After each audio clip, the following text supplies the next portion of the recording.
পরিচয় হয়েছিল বেশ কিছুদিন আগে আমার। তখন ও অনেক কথা বলছিল আমাকে, কিন্তু এখানে যদি আমি না আসতাম তাহলে ওর কথাগুলো আমার বিশ্বাস হতো না। আমি ওকে, ওর স্ত্রীকে আন্তরিকভাবে ধন্যবাদ জানাই, সোমাকে, যারা ব্যক্তিগত উদ্যোগ নিয়ে অনেক ঝড় ঝাপটার মধ্য দিয়ে, প্রতিবন্ধকতার মধ্য দিয়ে যে সাহসের পরিচয় দিয়েছে, এটা আমাদের জন্য দৃষ্টান্ত। আমরা তো অল্পতেই হাঁপিয়ে যাই, বিরক্ত বোধ করি, করতে চাই না। সকালে বৃষ্টি হলে আকাশকে গালাগালি করি, দুপুরে গরম হলে বিরক্ত বোধ করি।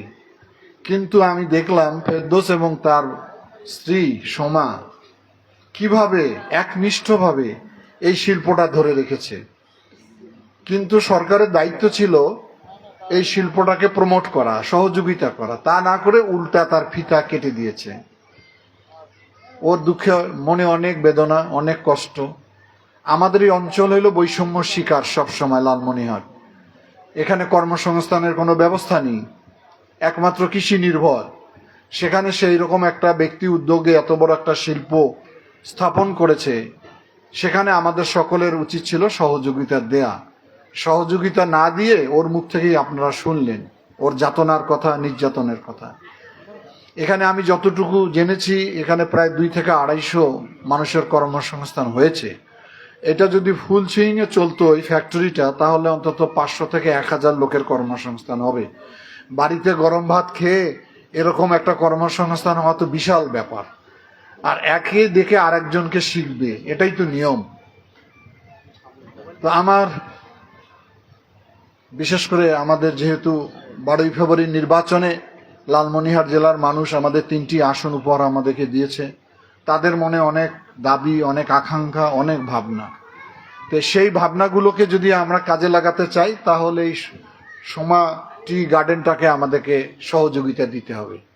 এটি আমি মনে করি লালমনিরহাটে, ওই যে বললাম, একটা দৃষ্টান্ত, সব মানুষের কাছে দৃষ্টান্ত রাখে। আমার ধারণা ছিল যে পঞ্চগড়ে চা হয়, আর আমি সোমা যখন এটা শুরু করে তখন আমি 2-1টা পত্রিকায় দেখেছিলাম, প্রথম আলো সহ অন্যান্য পত্রিকায়।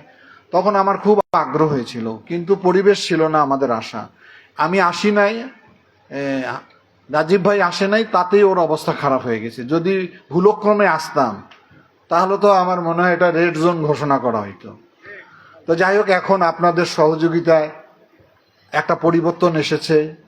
পরিবর্তনের মধ্য দিয়ে এখন হয়তো আমরা বিচরণ করতে পারছি, সহযোগিতা দিচ্ছি।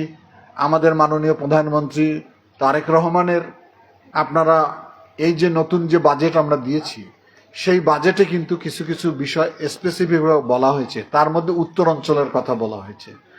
উত্তর অঞ্চলে ব্যাংকের ঋণের সুদও কমিয়ে দেওয়া হয়েছে, উদ্যোক্তাকে আপনাদের ডিউটি ফ্রি করে দেওয়া হয়েছে অনেক ক্ষেত্রে।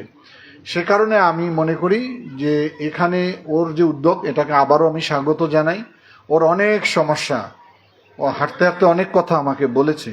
আমি ওকে ঢাকা আসতে বলেছি, ওর কাগজপত্র নিয়ে আসবে। আমাদের পক্ষ থেকে, সরকারের পক্ষ থেকে যতটুকু সহযোগিতা করা দরকার, যাতে এই ইন্ডাস্ট্রিটা তার প্রাণ ফিরে পায়,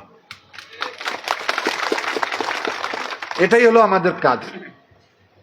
শিল্পকে বাঁচিয়ে রাখাটা আমাদের কাজ। শিল্পর সঙ্গে কর্মসংস্থান, শিল্পর সঙ্গে আমাদের অর্থনৈতিক বৈদেশিক মুদ্রা অর্জনের গভীর নিবিড় সম্পর্ক রয়েছে। সে কারণে অন্য 5টা কাজের চেয়ে এই কাজটাকে আমরা সবচেয়ে বেশি গুরুত্ব দিব। আমি আহ্বান করব ওকে, ওর কি কি সমস্যা নিয়ে আসবে। আমি হাসান রাজীব ভাই প্রধানের সঙ্গে নিয়ে যে যে মন্ত্রণালয়ে যাওয়া লাগে আমি তাকে সঙ্গে নিয়ে যাব। আমি চেষ্টা করব এটাকে স্বাভাবিক অবস্থায় চালু করে দেওয়ার জন্য।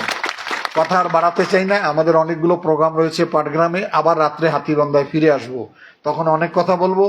বিশেষ করে চা শ্রমিক ভাই বোনদের বলি, এরা মনে হয় সমাজ কল্যাণ থেকে একটা পায়, ভাতা পায়। এটা অনিয়মিত হয়েছে শুনছি, কোনো সমস্যা তৈরি হয়েছে, সেটাকেও আমি স্বাভাবিক করে দেওয়ার চেষ্টা করব, যাতে নিয়মিত আপনারা সেটা পান। এই কথা বলে সবাইকে ধন্যবাদ জানিয়ে আমি আমার কথা এখানে শেষ করলাম। আল্লাহ হাফিজ।